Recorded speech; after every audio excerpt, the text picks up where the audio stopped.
Welcome to Assam Civil Engineering Corps of Preparation Group. আজি আমি JLW 2014 question পেপাৰৰ question 80 পৰা 90লৈকে ডিছকাছ কৰিম। আপোনালোকে যদি আগৰ ভিডিঅ'কেইটা চোৱা নাই JLW এক্সামেই হওক বা APSC এক্সামৰ প্ৰিভিয়াছ ইয়েৰ কুৱেশ্যন পেপাৰবোৰ, এণ্ড প্লিজ মোৰ চেনেলটোত গৈ আপোনালোকে লাইক কৰিব, ছাবস্ক্ৰাইব কৰিব আৰু চাব আৰু কমেণ্ট কৰিব। কিবা ইম্প্ৰুভমেণ্ট যদি বিচাৰে তেন্তে প্লিজ কমেণ্ট ছেকশ্যনত জনাব, কিবা ডাউট থাকিলে কমেণ্ট ছেকশ্যনত জনাব। আশা কৰোঁ আপোনালোকে মোৰ ভিডিঅ'বিলাক চাই পেলাই যথেষ্ট উপকৃত হ'ব। যিহেতু প্ৰায়বিলাক কুৱেশ্যনছ প্ৰিভিয়াছ পেপাৰখন যদি আমি চাওঁ তেতিয়া আমি কেনেধৰণৰ কুৱেশ্যন পেপাৰ আহিব পাৰে তাৰ বিষয়ে এটা সম্যক জ্ঞান হয়। চ' প্লিজ আপোনালোকে যদি ভাল পায় মোৰ চেনেলটো ছাবস্ক্ৰাইব আৰু লাইক কৰি দিব। অ'কে, তেতিয়া মই যিমানখিনি পেপাৰ আছে মোৰ লগত গোটেইখিনি মই ইয়াতে ডিছকাশ্যন কৰিম আৰু PDF ফাইলত আপোনালোকক গোটেই পেপাৰখিনি প্ৰভাইড কৰিম এট মিনিমাম কষ্ট। ত' আপোনালোক যদি লাগে PDF ফাইল দেন প্লিজ মোক কমেণ্ট কৰি জনাওক। I will provide approximately 10 years question paper from DT as well as 10 years question paper from APSC। Okay, so' now the question number 81ত আমাক সুধিছে কি the maximum capacity of the force that can withstand with safety is call. Maximum capacity of the force that a river can withstand with safety is called rebate bearing stress, rebate value, rebate bearing capacity, rebate load. ইয়াতে চাওক rebate ভেলুটো আমি minimum capacity হয়। Rebate value যিমান rebate value আমাক minimum ষ্ট্ৰেংথটো দিয়ে। Okay, চ' rebate value হ'ব নোৱাৰে। Rebate load capacity, rebate বিয়াৰিং capacity, rebate strength, এইকেইটাৰ ভিতৰত আমাৰ কাৰেক্ট এনচাৰটো হৈছে ৰিবেট বিয়াৰিং কেপাচিটি। অ'কে, মনত ৰাখিব ৰিবেট বিয়াৰিং কেপাচিটি কি কৰে maximum capacity of the force that can river withstand. Okay, next আমাক সুধিছে bending of a long compressive column under compressive load. compressive loadৰ কাৰণে লং কলমবিলাকত কি হয় actually? So' bending of a long compressive member like a column under a compressive load is called বাল্কিংটো। আপোনালোকে জানে যেতিয়া compressive force আহে তেতিয়া কি হয়? এইটো ছাপ'জ আমাৰ ছাপৰ্ট আছে, ইয়াতে ছাপৰ্ট আছে, ইয়াতে আমি লোড দি দিলোঁ ছাপ'জ P, তো কি হ'ব? কলমটোৱে আমাৰ জাষ্ট লাইক এনেকৈ বেণ্ডিং হ'ব আৰম্ভ কৰিব। অ'কে, এইটো ছাপ'জ কলম আছিলে, ইয়াতে আমি লোড দিলোঁ আৰু এনেকৈ বেণ্ড কৰিলে। প্ৰথমে ইনিচিয়েলি এনেকৈ আছিলে, বেণ্ড কৰিলে এনেকৈ। সেই যিটো ফেনামেনা, সেই ফেনামেনাটো আমি বাল্কিং বুলি কওঁ, মনত ৰাখিব। So' bending of a long compressive under a compressive load is called buckling বুলি কওঁ। অ'কে, টুইষ্টিংটো আপোনালোকে জানে যিটো টৰ্চনৰ কাৰণে হয়, যিটো টুইষ্টিং ম'মেণ্ট হয়, যিটো আমি ঘূৰাব পাৰোঁ সেইটোক টুইষ্টিং কয়। টুইষ্টিং আৰু টুইলিঙৰ মিনিংটো পায় একেই। দেন আমাৰ ক্ৰিপলিঙো এ স্পেচিয়েল টাইপ অফ বাকলিং হয়। Okay, A special type of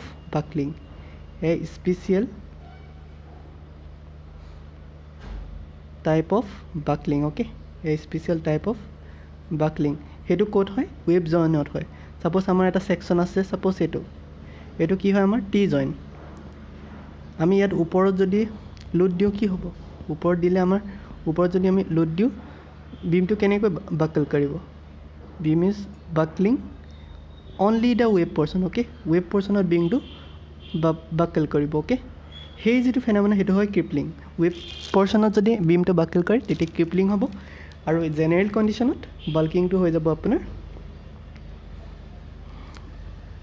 general কণ্ডিশ্যনত বাকলিংটো হৈ যাব আপোনাৰ এনচাৰ। অ'কে,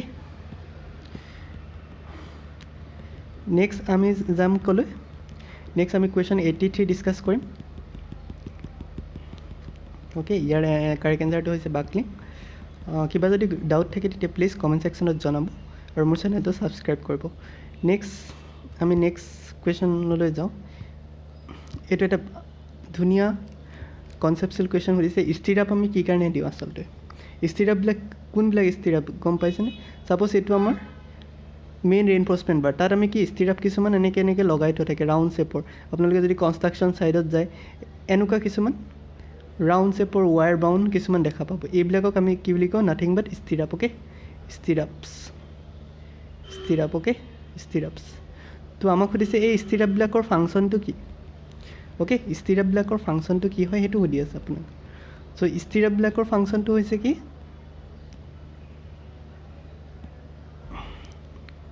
ষ্টিৰাপবিলাকৰ ফাংচনটো হৈছে প্ৰথম কথাটো হৈছে ই কি হৈছে চিয়াৰ ৰেজিষ্টেঞ্চ দিয়ে চ' চিয়াৰ ৰেজিষ্টেঞ্চ ছাপ'জ এখন প্লেন এখন প্লেন এই প্লেন দুটাৰ মাজত যিটো ষ্ট্ৰেছ ডেভেলপ হয় হৰাইজেণ্টেলি সেইটোক আমি কি কওঁ চিয়াৰ ষ্ট্ৰেছ কওঁ আৰু বিমৰ ক্ষেত্ৰতো আমি চিয়াৰ ষ্ট্ৰেছটো কোনে ষ্টিৰাপবিলাক থকাৰ কাৰণে চিয়াৰ ৰেজিষ্টেঞ্চটো আমি দিব পাৰোঁ অ'কে এই অপশ্যন বিটোতো শুদ্ধ কথা hold the tension and compression reinforcement in position আৰু ছেকেণ্ড যিটো কথা কৈছে এইবিলাক আমাৰ মেইন বাৰ্ছ এইবিলাকক আমি কি হোল্ড কৰি থাকিবলৈ ফিক্স পজিশ্যনত হোল্ড কৰি থাকিবলৈও আমি প্ৰভাইড কৰোঁ ৰাইট আমি ষ্টিৰাপবোৰ দিয়াৰ কাৰণে কি হৈছে মেইন ৰেইনফৰ্চবিলাকে এটা ফিক্স পজিশ্যনত ৰখি আছে আদাৰৱাইজ অকণমান ইয়াত লোড পৰিলে কি হ'ব পজিশ্যনছটো ট্ৰান্সফাৰ হৈ যাব মেইন ৰেইনফৰ্চমেণ্টৰ ৰাইট চ' আমাৰ কাৰেক্ট এনচাৰটো কি হৈ যাব both A and B okay question 81ৰ কাৰেক্ট এনচাৰটো হ'ব both A and B I think you got this question 83ৰ কুৱেশ্যনটোৰ এনচাৰ আপোনালোকে আই গেছ পাই গ'ল হ'বলা so' option B is the correct answer option C is the correct answer okay option C is the correct answer because A আৰু B দুইটাই হয় option C আমাৰ কাৰেক্ট এনচাৰ হৈ যাব okay option C is the correct answer option C is the correct answer next আমাক সুধি আছে আন এটা ইম্পৰ্টেণ্ট কুৱেশ্যন কি HYSD means high yield strength of deformed bars. HYSD provide improved bond with concrete. HY has more strength than mild steel. কোনটো wrong statement হয় HYSD ফুল মিনিংটো জানি হাই Yale ডিফৰ্ম বাৰ হাই Yale ডিফৰ্ম বাৰ okay হাই Yale ডিফৰ্ম বাৰ্ছ okay সেইটো ৰং statement হ'ব নোৱাৰে হাই Yale ডিফৰ্ম বাৰ্ছ okay হাই Yale ডিফৰ্ম বাৰ্ছটো ৰং statement হ'ব জানো নহয় এইটো এটা কাৰেক্ট কথাই কৈ আছে next HYS provide bond improve bond with কংক্ৰিটৰ লগত ভাল বণ্ড HYSD কৰে আৰু সেইকাৰণে আমি HYSD প্ৰভাইড কৰোঁ ইন কেছ অফ মাইল্ড ষ্টিলৰ ক্ষেত্ৰত নেক্সট আমাক সুধি আছে কি HYSD হেজ এ মোৰ ষ্ট্ৰেংথ দেন মাইল্ড ষ্টিল সেইটো হয় মোৰ ষ্ট্ৰেংথ থকাৰ কাৰণে আমি HYSD বাৰ্ছ আমি ইউজ কৰোঁ অপশ্যন ডিত আমাক কি সুধিছে for higher load and smaller section F25 is more economical than HYSD bars এটা কথা মনত ৰাখিব HYSD বাৰ্ছ আৰু FE250 যিটো মাইল্ড ষ্টিল দুইটাৰে ৰেটটো এপ্ৰক্সিমেটলি ছেমেই হয় বাট আমি HYSDক মোৰ ইকনমিকেল বুলি কওঁ কাৰণ HYSDত আমাৰ ষ্টিলৰ প্ৰপৰ্শ্যনটো কম লাগে কম ষ্টিলে বেছি ৰেজিষ্টেঞ্চ দিব পাৰে অ'কে কম ষ্টিল ইউজ কৰিলেও আমি এটা ডাঙৰ ষ্ট্ৰাকচাৰ বনাব পাৰোঁ but in case of mild steel তাৰ ষ্ট্ৰেংথটো কম হোৱাৰ কাৰণে আমি বেছিকৈ ষ্টিল প্ৰভাইড কৰিব লাগে ৰাইট চ' কুৱেশ্যন ডিৰ অপশ্যনটো আমাৰ ইনকাৰেক্ট লিখা আছে হ'ব লাগিছিল কি for a higher load of smaller section HYSD bar is more economical than FE250 but আমাৰ উল্টাটো লিখা আছে so' option D is the correct answer I think you got next আমাৰ এটা চিম্পল কুৱেশ্যন আহিছে কি আমি যেতিয়া RCC ফুটিং ডিজাইন কৰিব যাওঁ এ ৰেক্টেংগুলাৰ RCC ফুটিং আণ্ডাৰ এ কলম of rectangular cross section will be design তো RCC ফুটিং কৰিবলৈ আমি কি কৰোঁ পাঞ্চিং চিয়াৰটো আমি কৰোঁ ছেফ বিয়াৰিং কেপাচিটি উলিয়াওঁ বেণ্ডিং মুভমেণ্টটো উলিয়াওঁ ৰাইট চ' গোটেইখিনি উলিয়াই পেলাইহে আমি ডিজাইন কৰিব পাৰোঁ so' option D is the correct answer right okay next আমাৰ কুৱেশ্যন নম্বৰ 86ত কি সুধিছে the reinforcement in RCC members are often bent at the ends this is done চাবচোন আপোনালোকে ৰেইনফৰ্চমেণ্ট মেম্বাৰ আপোনালোকে কনষ্ট্ৰাকশ্যন ছাইডত যদি আপোনালোকে যায় তেতিয়া আপোনালোকে হয়তো দেখা পাব কিছুমান মেম্বাৰৰ কথা অ'কে ছাপ'জ কেনেকুৱা ধৰণৰ মেম্বাৰ দেখা পাব মই ইয়াতে দেখাই আছোঁ এইটো মেইন ৰেইনফৰ্চমেণ্ট ৰাইট এই তিনিডাল ছাপ'জ মেইন ৰেইনফৰ্চমেণ্ট আছে তো লাষ্টৰ ফালে আমি কি কৰোঁ হুক টাইপত অলপ বেণ্ড কৰি দিওঁ এনেকৈ ইফালে অলপ বেণ্ড কৰি দিওঁ ইফালে অলপ বেণ্ড কৰি দিওঁ অ'কে লাইক দিছ আপোনালোকে যদি কনষ্ট্ৰাকশ্যন ছাইটত যায় তেন্তে দেখা পাব এনেকুৱা bend bar at the ends তাৰ মেইন ৰিজনটো কি হয় আচলতে the main reasons for bending is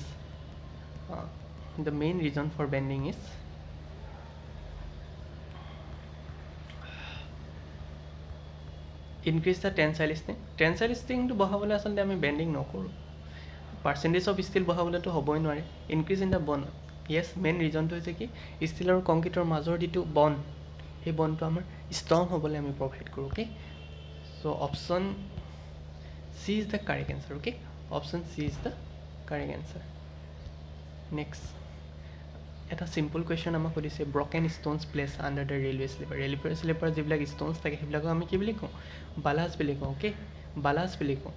option D is the correct answer. Next আমাক সুধিছে the project unigauge of Indian rail aims to making all lines. So' যিটো Indian railway project unigauge department আছে সিহঁতে কি কৰিছে কি এটা সিহঁতৰ এইম আছিল কি আমি যিমানবোৰ ৰেলৱে আছে ইণ্ডিয়াত চব 1674 mm 1676 mm গছ কৰিম আৰু সেইকাৰণে অপশ্যন চিটো কাৰেক্ট এনচাৰ হ'ব। এতিয়া 89ত সুধিছে আমাক কি which of the following is true. মনত ৰাখিব curve can be made sharper in highway than in railway. এই ষ্টেটমেণ্টটো শুদ্ধ হয়। ৰেলৱেত আমি কাৰ্ভবিলাক চাৰ্পাৰ দিব পাৰোঁ। চাৰ্পাৰ দিলেও ইমান দিগদাৰ নহয়। আপোনালোকে চাব যদি ৰেলৱে টাৰ্ণিংবিলাক চাব, ৰেলৱে টাৰ্ণিংবিলাক বহুত সোনকালে কম জেগাত বহুত ৰাউণ্ড কৰি দিব পাৰে। বাট হাইৱেত যদি আপুনি চাই ইমান ৰাউণ্ডেড টাৰ্ণ আপুনি দেখা নাপাব। সেইটো কমন চেন্সত আপুনি গম পাব। বাট গ্ৰেড হেভটো মাইল্ডাৰ ইন ৰেলৱে। বাট গ্ৰেডটো যিটো আমাৰ গ্ৰেড হয় মানে গ্ৰেডিয়েণ্টটো সেইটো হাইৱেত যিমানটো দিয়া হয় তাতকৈ ৰেলৱেত গ্ৰেডিয়েণ্টটো কম দিয়া হয়। আপোনালোকে মন কৰিব। অ'কে, চ' এইটো কাৰেক্ট ষ্টেটমেণ্ট নহয়। Option B, option A is the correct statement. Option C economy of transportation is more in railway than highway. চাওক আপোনালোকে সকলোৱে জানে হাইৱেত আপুনি যদি যায় হাইৱেত ভাড়াটো বহুত বেছি লয় আৰু ৰেলৱেত ভাড়াটো কম লয়। ডেট মিনছ ট্ৰান্সপৰ্টেশ্যন কষ্টটো ৰেলৱেত কম হয় বিকজ আমি এট এ টাইম বহুতখিনি বস্তু আমি এটা জেগাৰ পৰা এটা জেগালৈ ট্ৰান্সফাৰ কৰিব পাৰোঁ। চ' আমাৰ অপশ্যন এইটো কাৰেক্ট হয়। নেক্সট আমাক কৈছে right of way land. Right of way মানে যিটো লেণ্ড আমি ৰাস্তা বনাবলৈ ল'লোঁ টোটেল লেণ্ড সেইটোক আমি ক'ম right of way land acquired by the highway or railway authority along a highway or railway. Okay, সেইটো হৈছে অপশ্যন এ। বাকী এটা অপশ্যন নহয়। Route use by vehicle or pedestrian traffic. Pedestrian ট্ৰেফিকৰ কাৰণে আমি জেনেৰেলি ৰাইট অফ ৱেটো নকওঁ, সেইটো আমি চ'লজাৰ বুলি কওঁ। চ'লজাৰত আচলতে পেডিষ্ট্ৰিয়ানবিলাক যাব পাৰে। So' option A is the correct answer. Okay, এয়াই আছিল কুৱেশ্যন 10টা কুৱেশ্যনৰ ডিছকাশ্যন। আশা কৰিছোঁ আপোনালোকে মোৰ ভিডিঅ'টো চাই ভাল পাইছে। যদি ভাল লাগিছে প্লিজ লাইক, ছাবস্ক্ৰাইব আৰু শ্বেয়াৰ কৰিব ফ্ৰেণ্ডছৰ মাজত। ধন্যবাদ।